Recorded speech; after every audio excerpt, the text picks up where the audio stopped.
Hello everyone, my name is Niel B. Tupaz and I am Prince Ardee Romero. we are here to talk about post-impressionism. In talking about post-impressionism, we are here to also talk about art. So what is art? Art is more than just a color on a canvas. It's an expression of emotion, innovation, and individuality. In the late 19th century, a group of artists broke away from Impressionism to explore deeper meanings, bolder colors, and artistic techniques. This movement would come to be known as post-impressionism. While Impressionists focused on capturing feelings, moments with light and movement, Post-Impressionists sought something more of a exploration of the mind and soul and the unseen emotion of that shaped our world. From Van Gogh's swirling skies to Cézanne's structured landscape and Gauguin's symbolic storytelling, these artists redefined art as we know it. But what exactly made post-impressionism so groundbreaking, and how did it pave way for modern art? So we are here to talk about the definition of the art style, brief historical background, factors that led to this art, socio-political issues, influential people, relevant art forms and media, then references. First, let's talk about the definition. I'm here to tackle the description or the definition of the Post-Impressionism. Post-Impressionism was a French art movement against impression. It started around 1886 and it was an attempt to break free of the naturalistic approach to depict color and light typical of Impressionism, embarking on a search for independent artistic styles to express emotions and not just visual impressions, focusing more on symbolism and abstraction. It uses broad artistic styles featuring vivid colors and symbolic images to express emotions and add deeper meanings.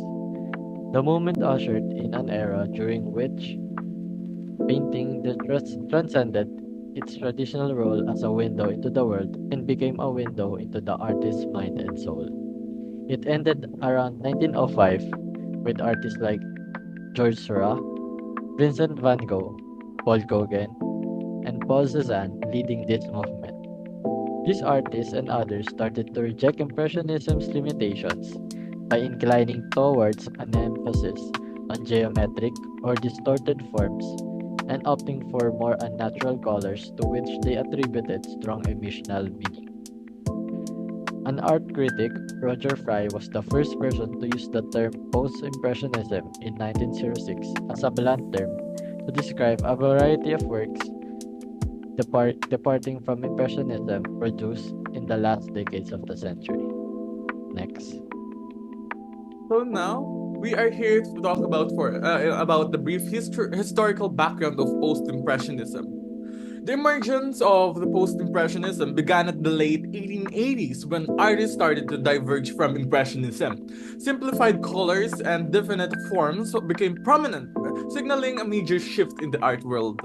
So, one of the pioneers, which is George Seurat of 1859 to 1891, introduced pointillism, a technique involving the application of tiny dots of pure color. His most notable work, which is A Sunday on a La Grande Jatte of 1884 to 86, remains an iconic masterpiece. Then next is Paul Gauguin, uh, from 1848 to 1903, explored the use of colors and symbolism, often inspired by exotic themes. His works such as the Where Do We Come From, What Are We, Where Are We Going, 1897 to 98, is a striking example of his unique artistic vision. Next is from 1853 to 1890, which is Vincent van Gogh. He used the bold colors and dramatic brush strokes to convey emotional depth in his artworks. Then his masterpiece, which is the Starry Night of 1889, captures his expressive and visionary approach to painting. The next, in 1839 to 1906, which is Paul Cézanne, focused on structural composition and form, laying the groundwork for transition to modernism. His work, which is the Card Player series of 1890 to 95, exemplifies his innovative perspective of on shape and color. Then last, which is 1864 to 1901, which is Henry de Toulouse-Lautrec, brought the Parisian nightlife to life with its innovative composition and vibrant color schemes at the Moulin Rouge. The Moulin Rouge of 1892 to 95 is a testament to his keen observation of urban society. Then, this period, which is the post-impressionism, marked a significant change in the history of art. As artists abandoned impressionism to explore new media and themes, their innovation paved way for a series of modern art movement in the 20th century, forever shaping the artistic landscape. The next is Now, I will explain the factors that led or resulted to post-impressionism.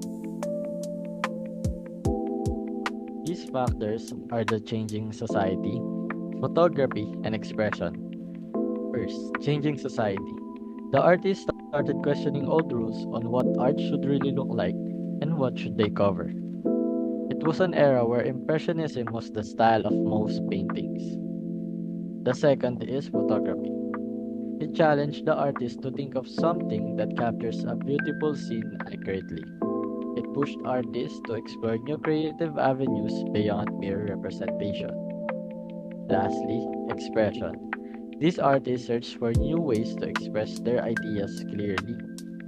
They wanted to explore deeper meanings, new art styles, and convey the complicatedness of the modern life.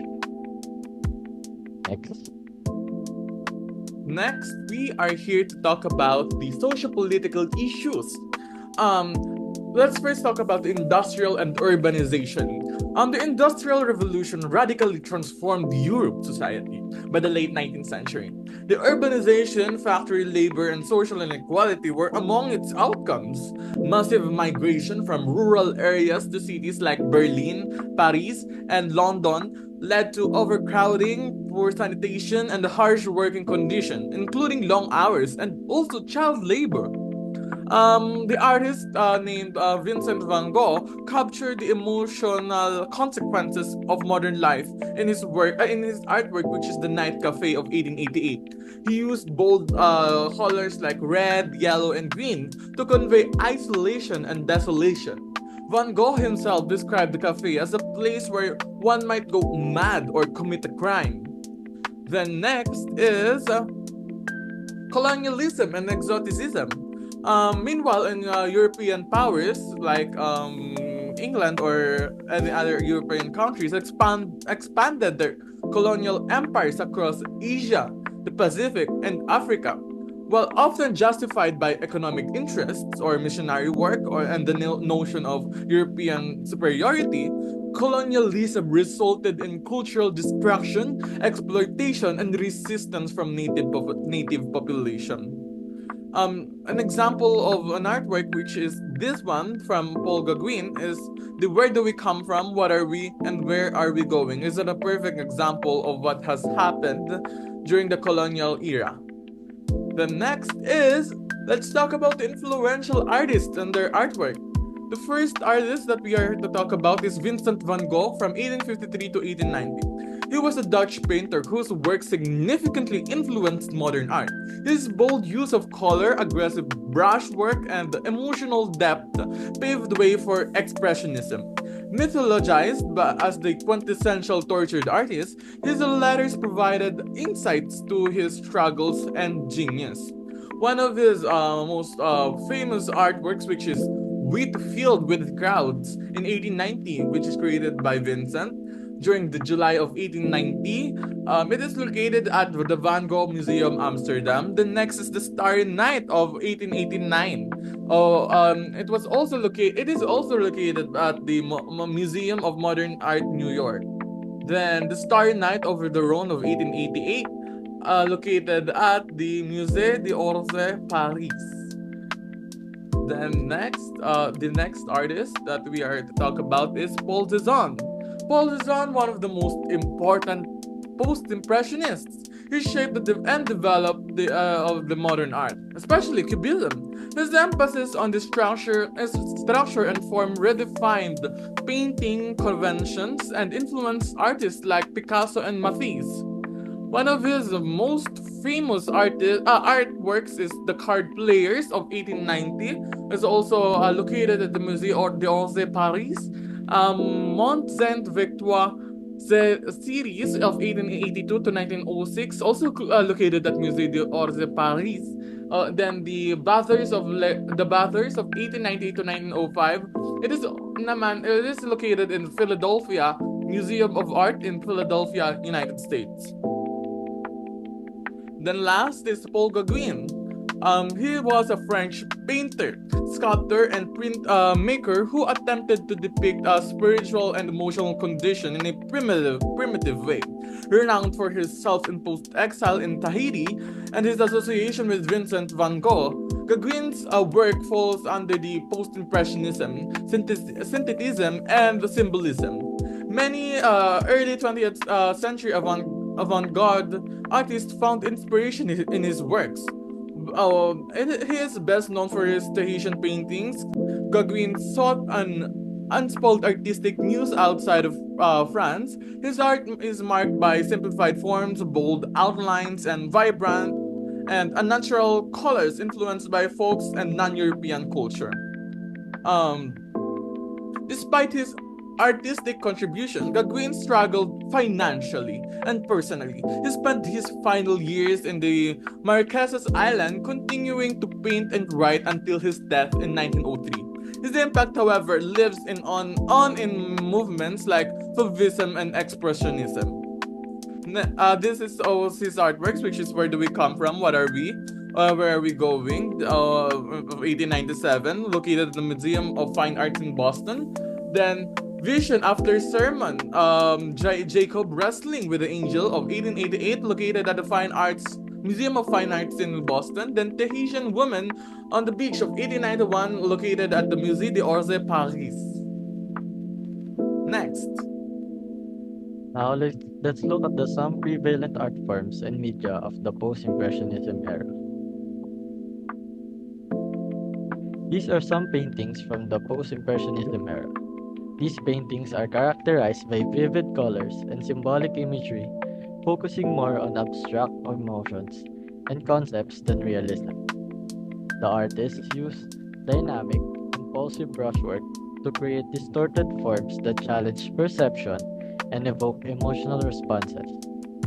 Their works often have a symbolic or surreal quality, reflecting deeper truths about the human experience. Through their innovative techniques and exploration of abstraction, these artists broke traditional boundaries, leaving a lasting impact on future generations. Their style has become iconic, celebrated for its boldness and timeless influence on the art world. Next. Alright. This is the reference that we used in making this project, this exam. So, to conclude, these artworks exemplify the essence of post-impressionism, moving beyond expressionism's fleeting moments to deeper exploration of structure, emotion, and symbolism. This movement laid the foundation for the bold artistic innovation of the 20th century, proving that art is ever evolving, limitless, and deeply human. Thank you for joining us on this journey through the post-impressionism. Keep exploring the art that moves you. Thank you very much, and God bless.